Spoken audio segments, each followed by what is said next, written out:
हम ब्राह्मण पुण्यतिथि में शिरकत कर रहे हैं। जो पिछले वर्ष हम लोग संकल्प सभा किया और इस वर्ष में बहुत मायने में बदली हुई परिस्थितियां हैं।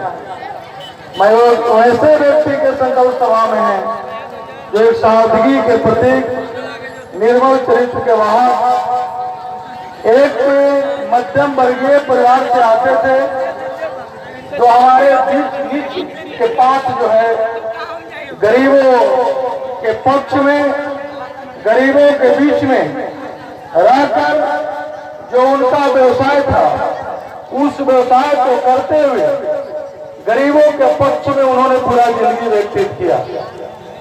आज हम लोग को काफी खुशी है, उनके तीनों पुत्रों ने उनके याद में एक मजार पर हम उनको याद करते हैं।